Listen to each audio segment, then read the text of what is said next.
ഇത് നമ്മൾ ഡിഫറെൻറ്റ് ടൈപ്പിലുള്ള ബയോഗ്യാസിൻ്റെ പ്ലാന്റാണ്. എങ്ങനെയാണ് ഓരോ തമ്മിലുള്ള വ്യത്യാസം എന്ന് നിങ്ങൾക്ക് ജസ്റ്റ് ഒന്ന് എക്സ്പ്ലെയിൻ ചെയ്തു തരാം. ഇത് നമ്മളെ ഏറ്റവും പഴയ ഒരു 10 വർഷം പഴക്കമുള്ളൊരു ബയോഗ്യാസിൻ്റെ പ്ലാന്റാണ്. ഇതിൻ്റെ പ്രത്യേകത, ഇതൊരു വാട്ടർ ജാക്കറ്റുള്ളൊരു മോഡലാണ്. എന്ന് വെച്ചാൽ ഇതിൻ്റെ ഇതിൽ കണ്ടോ, ഒരു ഗ്യാപ്പ് കണ്ടോ, ഈ ഗ്യാപ്പിൽ വെള്ളം നിർത്തിയിട്ടാണ് നമ്മളിത് ഇൻസ്റ്റാൾ ചെയ്യുന്നത്. അപ്പോൾ ഈ വെള്ളത്തിൽ കൊതു വരാനൊക്കെയുള്ള സാധ്യത കൊണ്ടാണ് നമ്മൾ വേറെ നെക്സ്റ്റ് ടൈപ്പിലുള്ള ബയോഗ്യാസിൻ്റെ പ്ലാന്റുകൾ ഉണ്ടാക്കാൻ പോയത്. ഇത് അതിൻ്റെ ഇൻലെറ്റാണ്. ഇൻലെറ്റ് എന്ന് പറഞ്ഞു കഴിഞ്ഞാൽ ഇതിലൂടെയാണ് വേസ്റ്റ് ഇടുന്നത്. ഈ ഒരു വാൽവ് വഴി, ഇവിടെ ഒരു വാൽവ് ഫിറ്റ് ചെയ്യും. അതുവഴിയാണ് നമ്മൾ ഗ്യാസ് പ്രൊഡ്യൂസ് ചെയ്യുന്ന കിച്ചണിലേക്ക് എടുക്കുന്നത്. സോ അതിന് പകരമായിട്ട് നമ്മൾ വാട്ടർ ജാക്കറ്റ് ഒഴിവാക്കിയിട്ട് ഉണ്ടാക്കിയൊരു പുതിയൊരു മോഡലാണിത്. ഇത് അപ്ഫ്ലോ അനറോബിക് ബയോഡൈജസ്റ്റർ എന്ന് പറയും. USAB എന്നാണ് അതിൻ്റെ ഷോർട്ട് നെയിം. എന്നുവെച്ചാൽ ഇതിലൂടെയാണിത് വേസ്റ്റ് ഇടുന്നത്. എന്നിട്ട് നമ്മൾ ഗ്യാസ് എടുക്കുന്ന പോർഷൻ ഇതിലൂടെയാണ്, ഈ ഒരു വാൽവ് വഴിയാണ് ഗ്യാസ് നമ്മൾ എടുക്കുന്നത്. നിങ്ങൾക്ക് കാണാൻ പറ്റുന്നത് സൈഡിൽ വാട്ടർ ജാക്കറ്റൊന്നുമില്ല. അതുകൊണ്ട് തന്നെ ഈ കൊതു വരുന്ന പ്രശ്നങ്ങളൊന്നുമില്ല. പിന്നെ ഇതിൻ്റെ പ്രത്യേകത, അതിന് മുകളിൽ കൂടെ തന്നെയാണ് ഇതിൻ്റെ സ്ലറി, ഇതിൻ്റെ വേസ്റ്റ് ഡൈജഷൻ കഴിഞ്ഞിട്ട് വരുന്ന കുറച്ച് ഭാഗം ഉണ്ടാവും, അത് പുറത്തേക്ക് ചാടുന്നത് ഇതുവഴി. ഇത് കുറച്ചുകൂടി നമ്മൾ പൈപ്പ് ഇട്ട് പുറത്തേക്ക് ഇട്ട് കൊടുക്കും.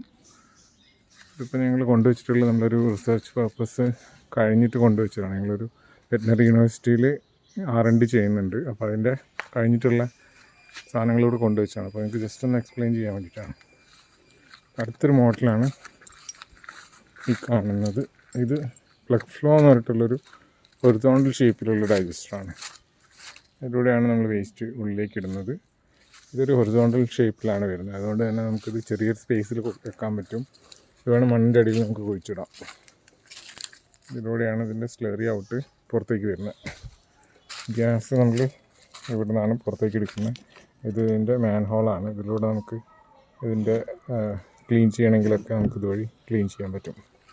അതിൻ്റെ തന്നെ കുറച്ചും കൂടി കോമ്പാക്റ്റ് ആയിട്ടുള്ള ചെറിയൊരു മോഡലാണിത്. പിന്നെ ഒരു മോഡലും കൂടി ഉണ്ട്.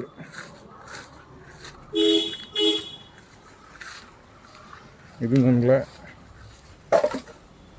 LDP എന്ന് പറഞ്ഞിട്ടുള്ളൊരു മെംബ്രെയിൻ യൂസ് ചെയ്തിട്ട് ഉണ്ടാക്കുന്ന ബയോഗ്യാസ് പ്ലാന്റാണ്. ഇതാണ് ഇതിൻ്റെ ഇൻലെറ്റ് വരുന്നത്. ഈ പോർഷൻ വഴിയാണ് വേസ്റ്റ് ഇടുന്നത്. ഇതൊരു ഫ്ലെക്സിബിൾ മെംബ്രെയിനാണ്.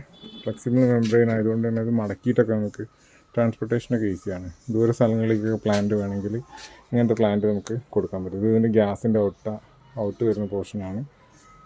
വളരെ സിമ്പിളാണ്. ഇതിലും വാട്ടർ ജാക്കറ്റോ അങ്ങനത്തെ പ്രശ്നങ്ങളൊന്നുമില്ല. കംപ്ലീറ്റ്ലി ക്ലോസ്ഡാണ്. ഒരു 2 m³ മുതൽ 2000 ലിറ്റർ മുതൽ ഒരു 10 m³ 20 m³ ഒക്കെ നമുക്ക് ഇങ്ങനത്തെ മെറ്റീരിയൽ യൂസ് ചെയ്ത് ഉണ്ടാക്കാൻ പറ്റും. സോ ഇതൊക്കെയാണ് ഇപ്പോൾ നമ്മളെ പുതിയ ബയോഗ്യാസിൻ്റെ പ്ലാന്റുകൾ അല്ലെങ്കിൽ ഡിസൈൻസ് വരുന്നത്. ഇതൊക്കെ നമ്മൾ ഇപ്പോൾ ഊരി കൊണ്ടുവച്ചാണ്. ഞങ്ങൾ വെറ്റിനറി യൂണിവേഴ്സിറ്റിയിൽ നമ്മളെ റിസർച്ച് പർപ്പസിന് വേണ്ടി കൊണ്ടുവച്ച സാധനങ്ങൾ അവിടുന്ന് നമ്മൾ എടുത്തുകൊണ്ട് വന്നതാണ്. ഓക്കെ, അപ്പം ഈ പ്ലാന്റ് വാങ്ങുന്നതിന് മുന്നേ ഏതാണ് ഇതിൻ്റെ ടെക്നോളജി എന്നുള്ളതൊക്കെ ജസ്റ്റ് ഒന്ന് ചെക്ക് ചെയ്യുക. അതിന് വേണ്ടിയിട്ടുള്ളൊരു എക്സ്പ്ലനേഷൻ വീഡിയോ ആണ് ഈ കാണുന്നത്. Thank you.